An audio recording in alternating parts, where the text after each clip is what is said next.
Hey everybody, Justin Udy and Team Real Estate. Let's talk today about how to do a 1031 exchange and how to make it a smooth transaction.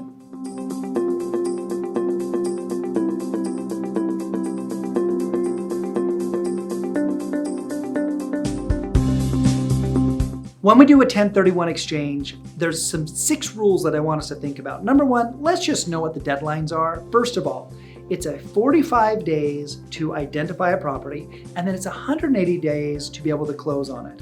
So know your deadlines, know what those dates and deadlines are. Again, the only reason we're doing a 1031 exchange is to take our property, and so to avoid the gain, putting it into another property. So let's go to the next step.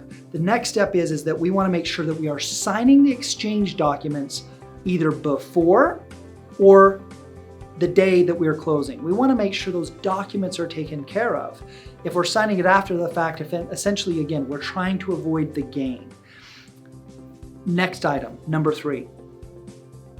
Think about who's going to acquire this replacement property. So just remember, when you sell a property in a 1031 exchange, the same entity needs to purchase the other property. So if you are an LLC, just remember single member LLCs are not identified. And so as long as you're a single member, that can adjust. But what I want you to be aware of is that that same entity does need to purchase it. Just make sure you have that in line prior to it closing. Number 4, buy enough replacement property for that gain. So again, we have for example, I had a personal property. Sold that property for $450,000, okay?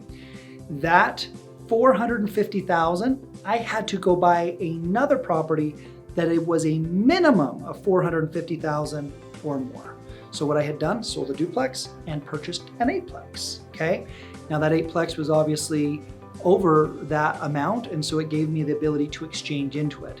The challenge we run into is if that 450 property, if I exchange into a property that's 425 or 430, again, I am not meeting the requirements of the exchange, okay? Next, I want you to think about the expenses. Just remember that when you're giving a credit to that buyer, whether it be for rents or different things, that may affect the amount of gain that you're paying. So just know that when you end up doing an exchange, that make sure that if you end up giving something like that, to avoid the gains, you may want to end up coming in with cash at closing. And finally, I want you to think about experience.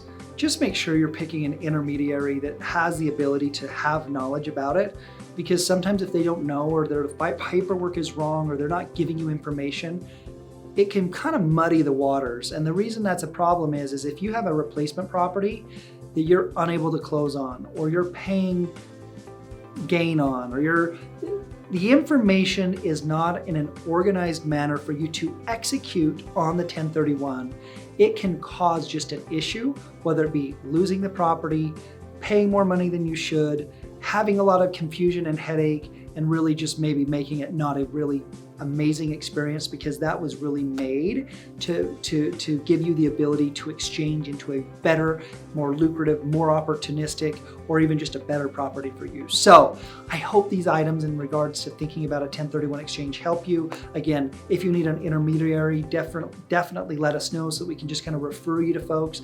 Again, these are items that you want to talk to your CPA about. These are items you want to talk to your attorney about. But in dealing with the 1031 exchanges, think about these things. I think they will help you. If you need anything else, let us know. Thanks.